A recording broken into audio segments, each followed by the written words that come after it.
Transforming bracket! What's going on, everyone? So welcome to my latest video. This is obviously my latest catch-up video. In this case, it is for the month of June of 2022. This is where I talk about all the 2022 films that I saw in the month of June, which in this case were 13 films in total. I will not be talking about these films in depth. I will be talking about them very briefly and giving you guys my rating for them. If you guys do want my in-depth thoughts on these movies, you guys can check me out on Letterboxd. If you guys don't know what Letterboxd is, it is a great app for both film buffs, film critics, and just casual moviegoers alike. It brings the community together, and it's great stuff. So I'll be putting the link down below for that. But this will not be spoilers. Again, very briefly, and just ratings in terms of this video for these movies of 13 that I've seen. So guys, enough exposition. Let's get started. So kicking things off, we have Crimes of the Future, which I saw in early June in theaters. And truth be told, this movie I was quite excited for. I mean, I really like David Cronenberg, and on top of that, I love the cast. In fact, I was excited for it so much so that it was in my top 10 most anticipated films of 2022. And unfortunately, I was kind of disappointed by this movie. I was a bit mixed in terms of for what I liked versus what I disliked. Overall, it's not a bad movie. It's just a movie that when you watch it, you see the potential for it to be top tier Cronenberg, but unfortunately it's very mid tier Cronenberg. It's one of those issues where Cronenberg sometimes has a movie where it's great concept, but the actual development is lacking, unfortunately. So it's definitely one of those cases, but not a bad movie, just a movie that, again, you watch it and you see that there's so much potential to it that you just can't help but be a bit disappointed in the fact that it didn't reach its full potential. And that's why for me, Crimes of the Future, I personally will be giving a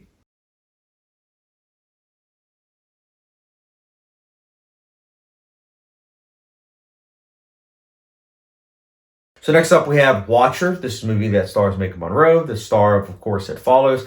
Pretty big fan of hers. I think that she's quite underrated, and I wish that she got more roles.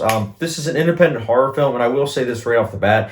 It's a movie that, honestly, similar to Crimes of the Future, the premise seemed intriguing, and it is kind of a missed opportunity because given the premise, you would think that it would be a lot better than what it is. And I'm not saying that it's bad. It's definitely better than Crimes of the Future in my eyes, but it is a movie that you just can't help but watch and say, wow, this is a wasted opportunity. Because here's the thing. It's a 95-minute movie. I believe 5 minutes of credits, so it's 90 minutes total. You're going to have some people where the first 80 minutes, they're really engaged and really fascinated, such as myself. And then the last 10 minutes kind of really disagrees with you as a viewer, at least for me personally. Then there's going to be other people, such as my fiance, where they don't really like the first 80 minutes, but they like the last 10 minutes. And I feel like there definitely will be kind of middle-of-the-road individuals that can see both point of views. But I just feel like it's a movie that, given the themes and messages, I wish that this movie was able to fulfill either side of the viewpoint in terms of what this movie was going for. Because I just feel like if you're going to go for a really slow-paced movie, just fulfill that. But if you're going to go for a movie that towards the end gets fast-paced, maybe you should probably kind of fulfill that early on instead of it kind of feeling a bit rushed. So that's just my opinion. I mean, again, it's a movie that I would give a light recommendation to, and it definitely is worth your time. I mean, again, the themes and messages are important, no doubt. And for me personally, Watcher, I will be giving a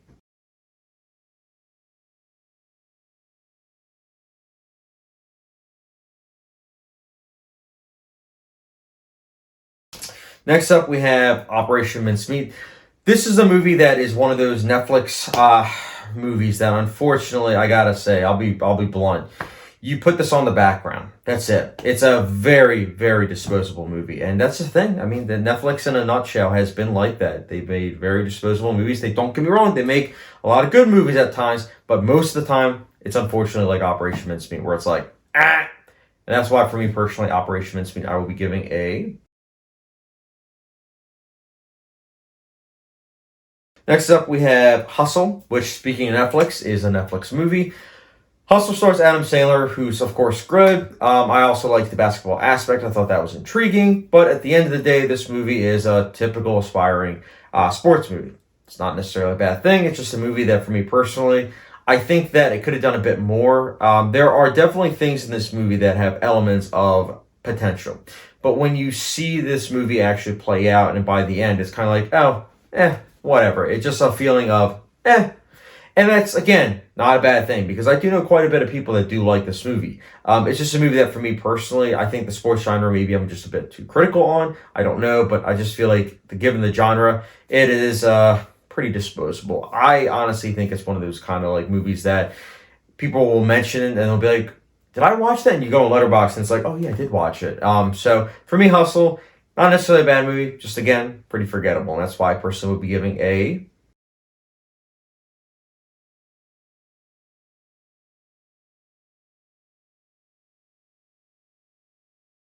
So yeah, next up we have The Black Phone, which is the latest Scott Derrickson movie.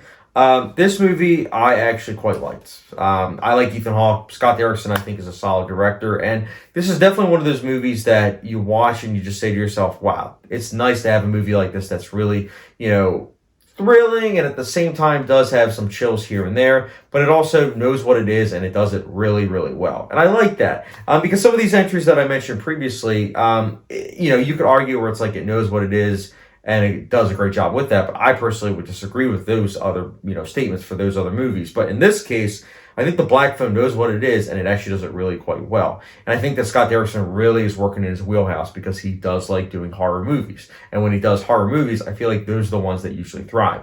Definitely the case here. And Black Phone, I think it's a solid, solid movie, and I would definitely recommend it. And that's why The Black Phone, I personally will be giving a.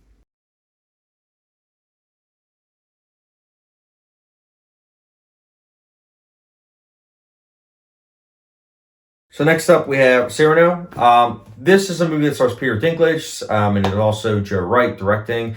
Joe Wright's the same director who obviously did Hannah, Atonement, Pride and Prejudice. He's a director that I have ranked his movies, and I like him overall, but Cyrano, for some reason, I didn't see in theaters. In fact, I waited to watch it at the library. I got it out on Blu-ray in the library near me, and it's an okay movie. It does have elements of really, really, really good stuff. I mean, there's a long take fight scene that also is being sung at the same time, where like the lead character's singing while fighting, and it's a long take. It's pretty cool, honestly, and that's definitely the highlight of the movie. Some of the musical numbers are pretty cool, but as my one friend said it best, the characters feel very distant. And because they feel very distant, when they're bellowing out these musical tunes, you want to believe them, but at the same time, because you don't care about the characters, it kind of falls a bit flat. Not a bad movie. Again, I actually enjoyed myself overall, but it is a movie that is pretty standard issue. Not bad, not great, somewhere in between. And that's why for me personally, I personally would be giving a.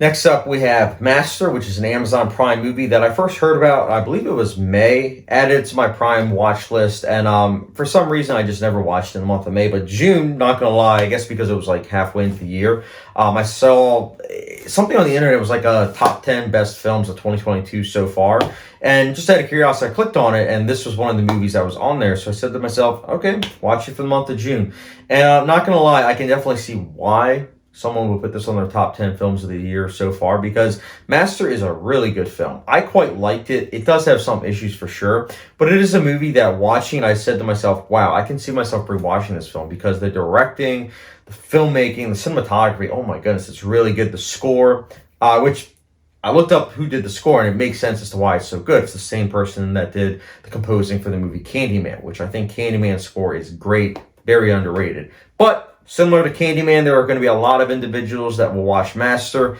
and they're not going to like it because there's social commentary, which apparently now means the movie's woke. So know yourself. If you're one of those individuals that doesn't like social commentary and believes social commentary came into media 2 years ago, you're probably not going to like Master. But if you're someone that's an intellectual that knows that social commentary has been around since the beginning of film and TV and books and other stuff, then I think that you might like Master. Not a perfect movie by any means, but it is a movie that definitely gets my recommendation. And again, I already want to rewatch it. And for me personally, Master, I will be giving a.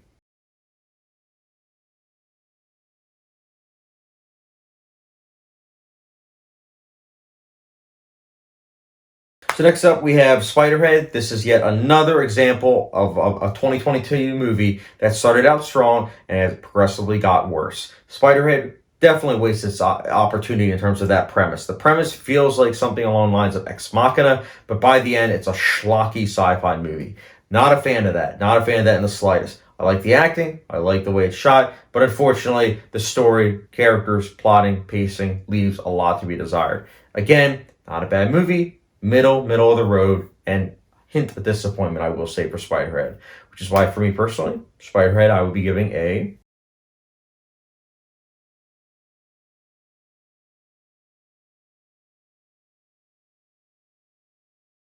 Next up, we have Fire Island, which is a movie that I watched for not only because of Pride Month, but also because it's a 2022 movie. It's a movie that has really good representation, likable characters, fine performances, and some nice locations in terms of the way that this was shot and everything. They do a good job with utilizing the setting to their advantage. Unfortunately, though, this is a movie that, not gonna lie, it falls into a lot of cliches of the slice of life genre as well as romantic comedy.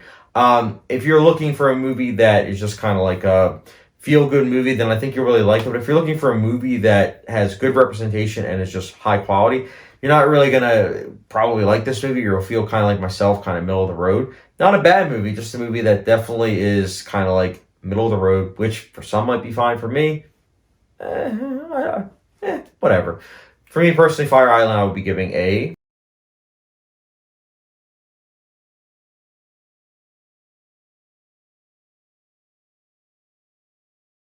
Next up, we have Lightyear, which is the latest Pixar movie. And after turning red, I said to myself, you know what? Pixar is definitely kind of picking up the speed again. They're getting back to their groove of, giving us high quality movies. And then a movie like Lightyear comes out, and I say to myself, oh, you gotta be kidding me. Lightyear, I know, is amidst some controversy, which I think is just kind of hilarious, actually, when you actually watch the movie. But it's a disappointing movie. In fact, it's the worst Pixar movie I've seen. I didn't like Lightyear. I really didn't. A lot of it is quite predictable. And the things that aren't predictable, such as the twist towards the end, involving Zurg, it's cringe. It's cringe. I can't lie. Especially the way it's executed, definitely cringe. It's not a bad movie per se. Like, the animation's nice, the voice acting is fine. But when you look at the plot, story, characters, pacing, twist, leaves a lot of things to be, for me personally, better executed. Better executed, more developed. A lot of things wrong with this movie, in my opinion. It's a movie that kids will probably enjoy, but if you're a fan of the Toy Story movies, I honestly don't know if you'll like this movie, because for me, I love the Toy Story movies. I personally was quite disappointed. That's why, for me personally, Lightyear, I would be giving a. Next up, we have Marry Me, which is a Jennifer Lopez movie starring also Owen Wilson. And this was a movie I was supposed to originally see in theaters. In fact, it was in theaters for I believe almost 2 months. It was in theaters for quite a while. But I kept putting off it. And I think it's because the trailer I did watch, which, if you guys have been following my channel, you know it's kind of rare at this point that I do watch trailers, because I always try to go into a movie with an open mind. But Marry Me, because I saw the trailer, I actually really was dreading watching this movie, because I couldn't buy the premise, and I usually am able to buy premises regardless, especially with the way that they're executed. But Marry Me's premise is terrible. The execution, it's even worse. It's bad. It's really bad. Attractive leads alone isn't enough to make a romantic comedy work. The comedy is really bad. And then on top of that, the romance, I just didn't buy the chemistry. And more so, it just really isn't that developed. It's a movie that, if you are just okay with like a bad rom-com, or you're easily pleased, you might like this movie. But I feel like for everyone else that wants a rom-com that's like an intellectual kind of movie, or a movie that just wants to treat audiences with a little bit of respect, I don't think this is the movie for you. It's a movie that just kind of honestly caters to the lowest common denominator. It's a movie that I wanted to like. By the end, I wanted to turn it off. But I didn't, because I don't turn off movies. But man, it was close. Marry Me, for me personally, I'll be giving a.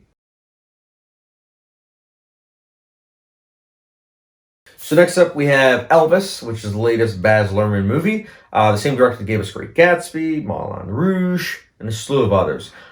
Elvis, I was kind of excited for, because given the fact that it's a Baz Luhrmann movie, I knew it was going to be very stylish. And to be quite honest, the first hour, I was 100% on board. And I said to myself, wow, this might be like a 4.25, 4.5 movie if it keeps it up. But unfortunately, when it gets an hour into it, I thought there was going to be like, I don't know, 45 more minutes in, like 45 more minutes. And the reason why I said that is because I knew the runtime was 2 hours and 49, I mean, 2 hours and 39 minutes, but I thought that we were like, I don't know, like an hour and 50 minutes in. So when I saw that there was, and like we were only an hour and there was like 2 hours left, I was like, what the heck is going on? And of course, that's when I started noticing that Lerman did his usual thing where he gives us as the audience members this fast-paced, rapid-fire editing on top of really, really fast pacing, but then he slows it down. And in the case of Elvis, I think that really detracts from the movie because once this movie slows down, you just really are able to take in all the cliches of this genre that it's, tackling. And it's a shame because, similar to Bohemian Rhapsody, it's a movie that's dealing with characters that should be more interesting because, if you know the real life story about these individuals, they are quite fascinating. But the execution left a lot to be desired, which, again, is the theme of this video. But, again, I understand why a lot of people like Elvis because, again, it is a movie that has a lot of his music. And on top of that, it is a movie that's stylish. And let's face it, I mean, it's a movie that is good looking. But it's a movie that, for me personally, I just feel very mixed about it. And that's why, for me personally, Elvis, I would be giving a...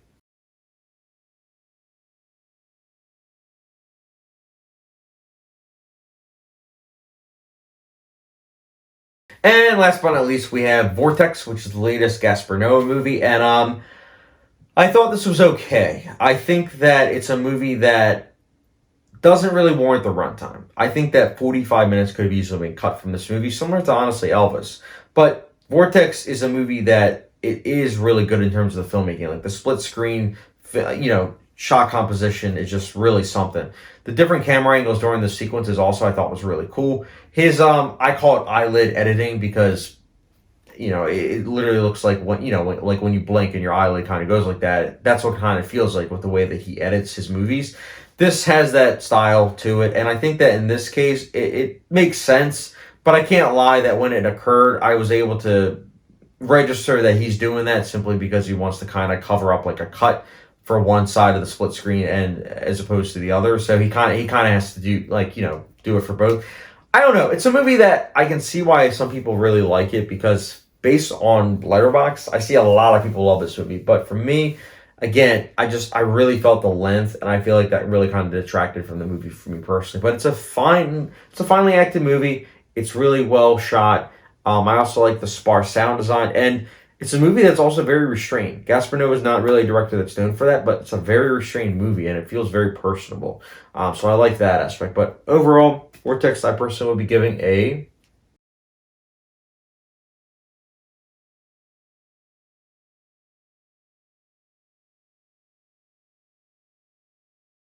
So yeah, guys, those are my thoughts on all the movies I saw in June of 2022 that were 2022 movies. Let me know your thoughts in the comment section below of any of these movies that you've seen. And as always, guys, I really do appreciate you guys watching. Don't forget the subscription, notification bell, follow me on Letterboxd, and I will get you guys later.